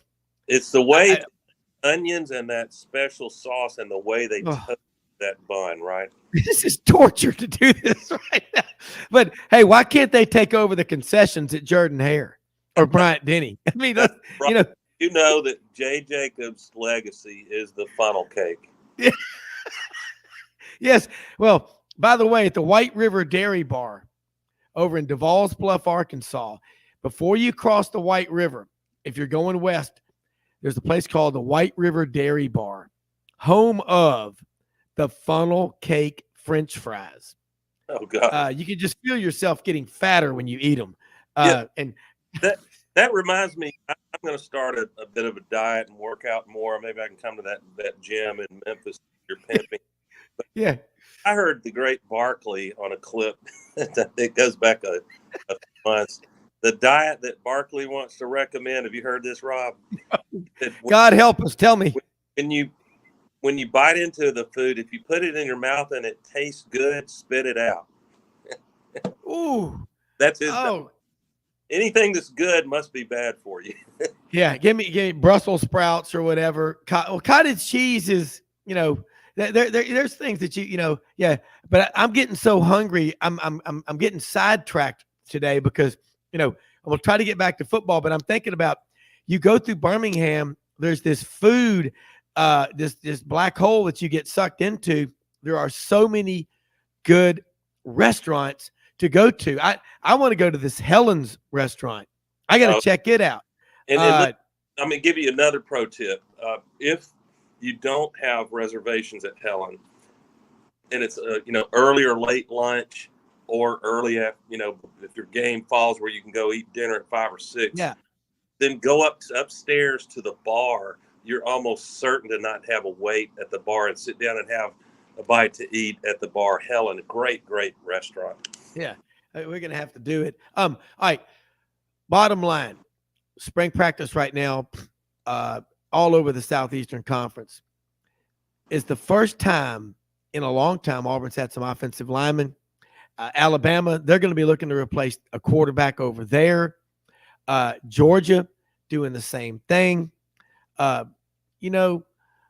Miss, Lane Kiffin, he's going to be focused on being the coach there versus flirting with other jobs or other people flirting with him.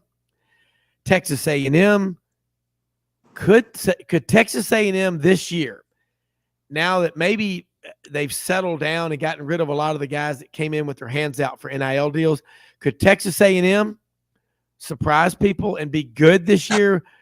Could Arkansas with Dan Enos coming up there to work with KJ Jefferson, could they surprise people? I mean, Doug, we're talking about basketball, and we didn't even scratch the surface about just the SEC West. But how good can the league be this year? Mississippi State, golly, with Will Rogers coming back, how good is this league going to be? Well, I think most people would say, and I would agree with them based on chalk or what the the data we've got to look at. There's no reason to deny two teams, Georgia and Alabama. As we sit, things can change. And there's variables that have been introduced, like losing elite starting quarterbacks that, when you introduce variability to a process, we talk about this all the time, the margin of error, the error rate tends to go up, at least temporarily. So, but Georgia and Alabama rightly deserve the benefit of the doubt that they will have win their divisions until someone proves them wrong on the field. So I think this coming year, initially the intrigue will be when you get past, let's say the SEC West, Alabama, and maybe LSU. But even LSU, I think, they're going to have to show me in his second year, Brian Kelly can elevate them a little higher. I think he probably will, but I'm not making that a lock, a cinch that it'll happen. And after that, there's really almost no SEC West team that I want to declare has no chance to come in second or third in that division when the dust settles. So, and I would include Auburn in that group based on I'm hearing in the trenches, especially defensive line and this rebuilt offensive line. There's excitement coming out of camp about how that is improved, and that's what you've got to have in the Southeastern Conference. Well, people, maybe Mildred is old enough to remember when Auburn had a legitimate offensive line, and they got it. I look in reading your dose yesterday and talking with Jason Caldwell, and this is get ready. It's about to be fun again. And Doug, look, appreciate you staying on. I know you got a big day ahead of you, but Doug and I just accepted positions with the Birmingham Jefferson County Chamber of Commerce and the Restaurant Council. Doug, I can't wait to get to Birmingham. We're going to hit all these restaurants. We're going to go on a food marathon. Can we do that? Yep. I got real quick. You try to be nice. And a friend of mine asked me if I wanted to pass to either session 1 or session 2 in March Madness this Thursday. And so at the time, we all knew that Alabama was going to get sent here. So I thought, I'm going to be a nice guy, and I'm not going to take some good Bama fan's seat. I'm going to let a Bama fan have the evening session, because I thought surely they'll put Alabama in the evening. Lo and behold, Sunday, Auburn makes the field. And to my amazement, they give Alabama the 1:45 afternoon slot. I guess because it's not going to be much of a game, odds are. It'll be over at halftime, over at 5 minutes, over when they get off. So I had to pull a swapperoo to get myself back in the session 2. And I had no trouble doing that because there were plenty of Bama fans lined up for session 1. It's going to be incredible. We got to take a break. We're going to get Wes Moore from Little Rock on with us right now, but unbelievable stuff. You are, along with Frank Duffy, 2 of the most interesting men in the world. Hey, Guy Vietti, watch out for Doug Dean. He is closing in, buddy. Objects in the rearview mirror are closer than they appear. Doug Dean, AU Dose, thank you so much. We'll be right back after this quick commercial break.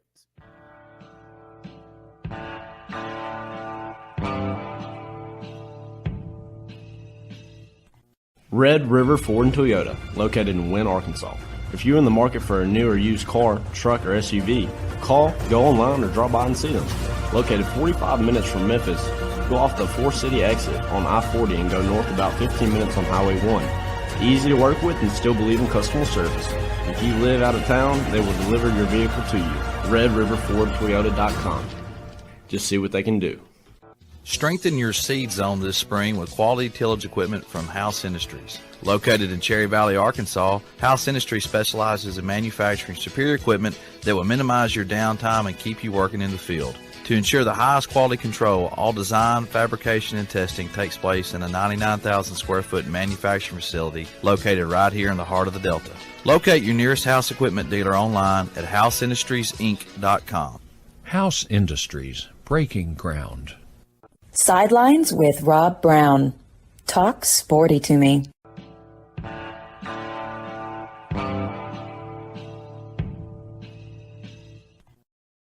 Browne back here with you. Great segment with Doug Dean.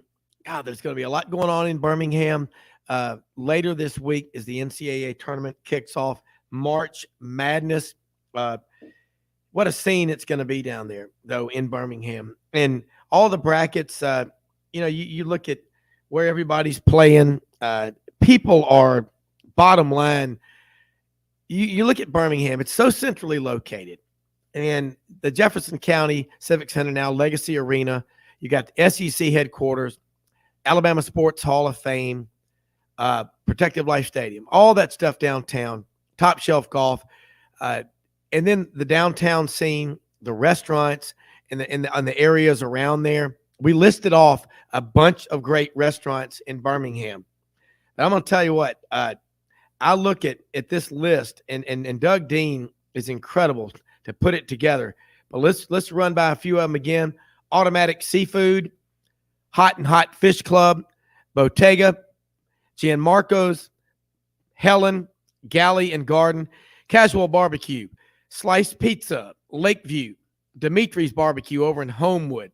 Get that sauce, people. Saul's Barbecue. They got a couple of locations there.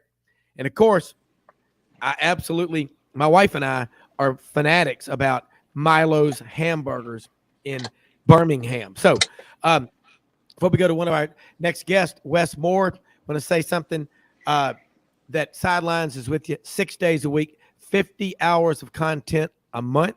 And Wess Moore is at ESPN 103.7 The Buzz in Little Rock. And let's call the Hogs, Wes.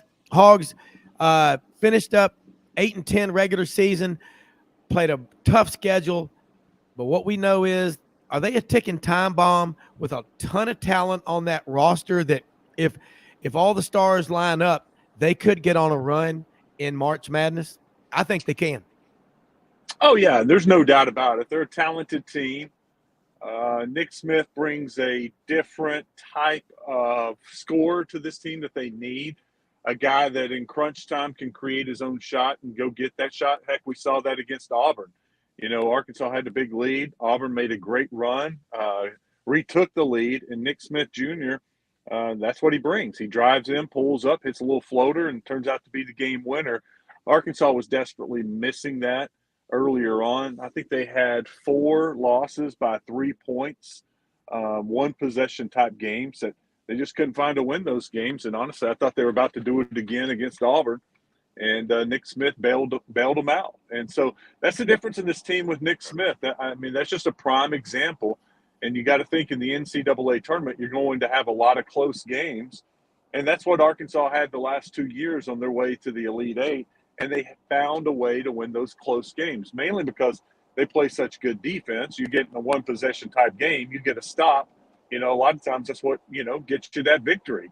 And again, with Auburn, after Nick Smith got that big shot, they got a big stop on defense, and that's what enabled them to win that game. So that's kind of the formula for Arkansas in the NCAA tournament. And I think that Auburn win was great for them. I liked that Auburn came back and Arkansas had to win a one-possession game. It's something they can build on, learn from, and get confidence from. So I think that was the best-case scenario. Obviously, it would have been even better to beat Texas A&M the next round, but that opened up a can of worms. It was for the second game in a row, a second-half collapse. They led Auburn by 15, lost that lead, led A&M by 13, and lost that lead but couldn't come back. So hopefully it's a learning moment for this team, and Coach Musselman can use that as a teaching lesson that, guys, when we get a lead, we got to step on their throat. And they've been missing and lacking that killer mentality to put teams away. And they all said after the game, that can't happen again. If it does, our season's over. So, for a Razorback fan, you got to hope they learned their lesson. Yeah, and that's what Eric Musselman's been saying is they're not tough enough. They've been soft, and there's no lack of talent.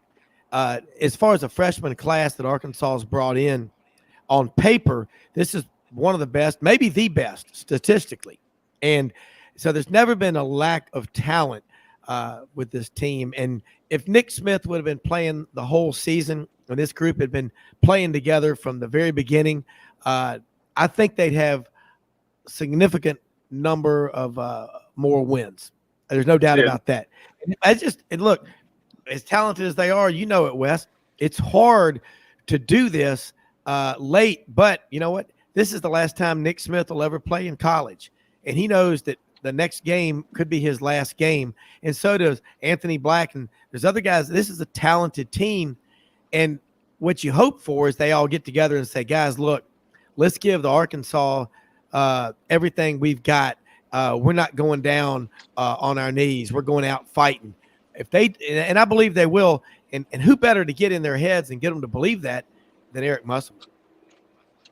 No, he's got a proven track record, the last 2 years making it to the Elite Eight. And there's one thing, they put together, his staff, a great scouting report. And, that's one thing that makes me feel confident in an 8-9 matchup against Illinois.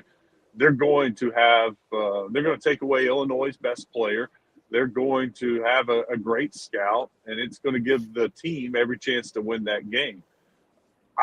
One of the most encouraging things to me in those two games at the SEC tournament was the reemergence of the Mitchell twins. I thought Mikkel and Mackay both played very good against Auburn and Texas A&M, and they had been missing in action for about 2 weeks, and they need their inside presence, their shot blocking. They can score a little bit, and then they rebound the ball really well. They'll need that against Illinois, and if they happen to win that game, they will really need it against Kansas. Yeah, well, it's the game's in Des Moines, so there'll be a lot of Hogs out there. Arkansas fans go to the end of the earth to see them play. So, what is it about Illinois that if you are Eric Musselman and his coaching staff, going to keep you up at night, sucking on Tums and antacids because your stomach's just burning? Because we don't know a lot about them. They're in the Big Ten, like I was playing Auburn. I know they can score a lot, but we're not familiar with them like we are everybody in the league. It's the rebounding. Arkansas did a fantastic job rebounding against Auburn. Auburn only had 19 rebounds against Arkansas. It's the second fewest since Arkansas joined the SEC.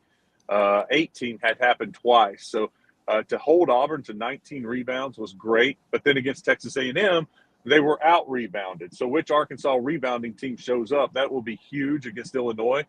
Illinois has been struggling down the stretch. They had some great wins early in the season, knocking off Texas. They had I can't think of it now. Maybe Kent. No, it wasn't Kansas. Anyway, they had 2 great wins early in the year, and that got the fan base excited. And then they just went on a terrible streak. Then they kind of rallied, won like 4 out of 5, started playing better, got the hope back, and then they just struggled down the stretch. And at one point lost 6 out of 10. Now they've lost 3 out of 4. And just reading about them yesterday, fans, even the media covering them, is very disappointed with the way they finished the season. Their three-point shooting is atrocious, but they continue to jack up threes. They're not a good free throw shooting team. Offensively, they've been, they score a lot of points, but they take a lot of shots because they hit the glass. They get some offensive rebounds, and defense hasn't lived up to what they thought they were going to have defensively. They've been allowing teams to score too much. So I do think it's a good matchup for Arkansas. Arkansas, one of their problems, they foul too much. Well, if they foul Illinois and they can't make their free throws, then that's not a problem. What you got to do, and three-pointers have hurt Arkansas at times this year, and Illinois is a bad three-point shooting team, and they've allowed other teams to shoot well from the three. So if Devo, Nick Smith can get on track, I think Arkansas will be fine against Illinois. Yeah, we had Jimmy Hyams on from up in Knoxville, the sports animal, in the first segment. He pointed out that 3 teams, North Carolina, Oklahoma State, and Rutgers, all had net rankings in the 40s, and none of them made the NCAA tournament. I mentioned Vanderbilt, who had won 10 of their last 12 SEC games. They lost, obviously, to A&M in the tournament on Saturday. But he said, you know what, Rob? I agree. They were a hot team late, but they started off 10-12, and their net ranking was 85. But, again, you compare that to North Carolina, Oklahoma State, and Rutgers in the 40s. Where was Arkansas's final net ranking? 32? No, it was 20 or 21. I can't remember where it slipped after losing to A&M. Yeah. Okay. No, but I stand corrected. I was thinking maybe even it was in the mid or upper teens, but that's a team, Arkansas. And I'm gonna throw this out there at you, Wes. A lot of teams, people are saying, well, they're so good, and you're going, well, they've lost 5 of their last 7 since they brought in Nick Smith. The light's going to come on. Well, if it hadn't come on yet, when's it going to come on? This Arkansas team, youth-wise, is the youngest, I believe, I've ever seen Eric Musselman in his 4 years put on the court at Arkansas. But in terms of potential, which is our friend Jimmy Ott down in Baton Rouge says is Cajun for you ain't done a damn thing yet. But talent-wise, it's probably the best roster he's ever had. And if that light does come on, they start clicking, man. And the Twins are playing. That's where Arkansas could go crazy and get into the Sweet 16. And I'm telling you, if they get there, it's in the Arkansas DNA. Eric Musselman, mentally, he gets through like very few coaches can. I think those guys will think they're unbeatable. Yeah, let's remember defense goes a long way in the NCAA tournament, and this is a good defensive team, and at times they're a very good defensive team. So that's what you hang your hat on if you're Arkansas.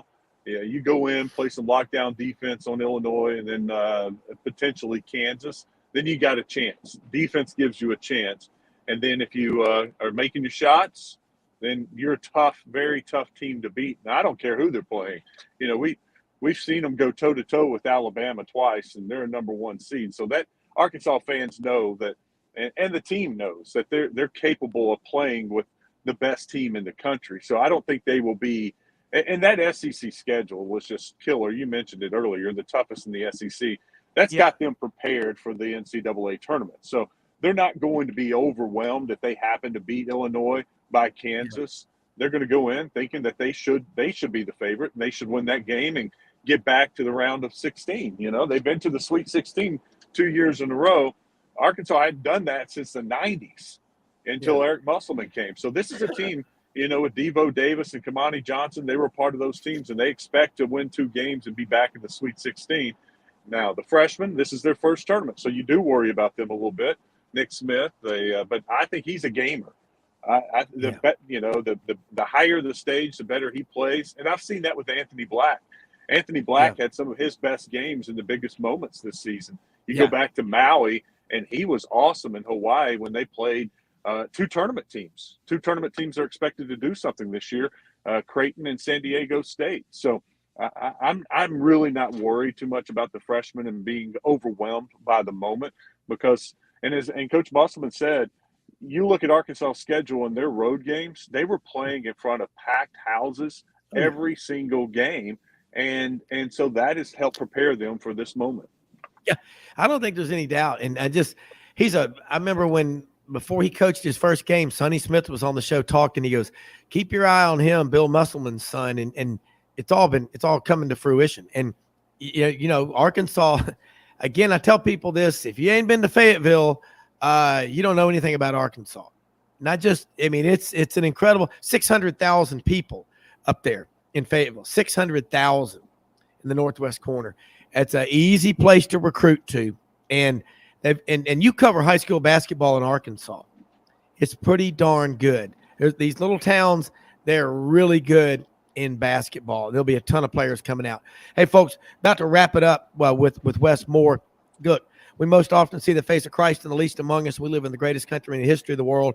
I want to say something real quick about one of our sponsors, Eleanor Maynard, Hobson Realty, 3rd generation Hobson Realtor, top 5% out of 4,600 realtors in 2022.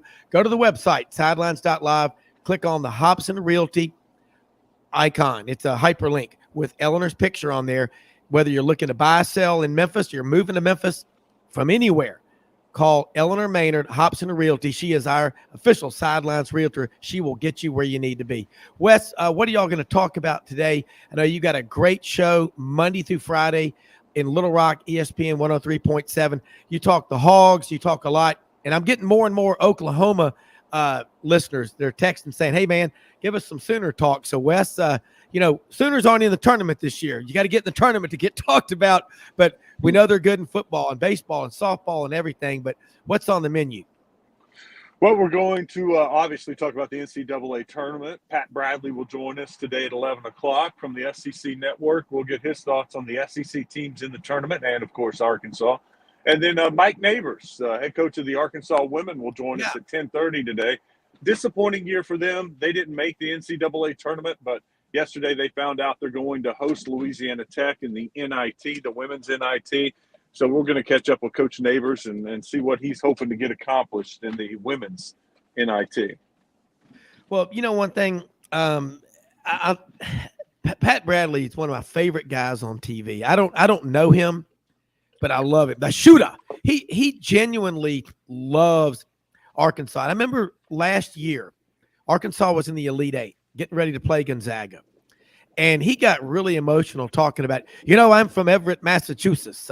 You know, I live down here in Arkansas now. And he said, you know, you look at a guy down in South Arkansas and Fordyce or El Dorado, and he doesn't have much, but he's got that Razorback flag in his front yard, that Razorback pride. He loves the state of Arkansas. Is he as genuinely cool and fun and like that in person as he comes across on TV? And I'd love to get him on this show sometime. He's the only guy I know who's got his name, the shooter, embroidered in his suit that he wears on SEC Network. I love it.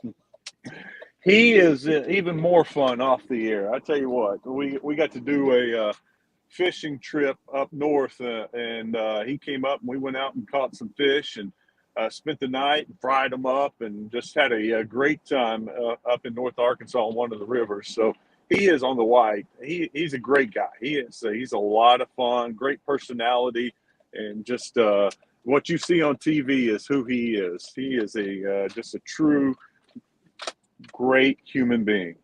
Well, I love it. And tell you one thing, he's great on the SEC Network because no matter what happens, he finds something to be positive about, a lot to be positive about. We need more of that. And Wes, you're a TV, Fox Channel Sports 16 in Little Rock. You cover the state like nobody else.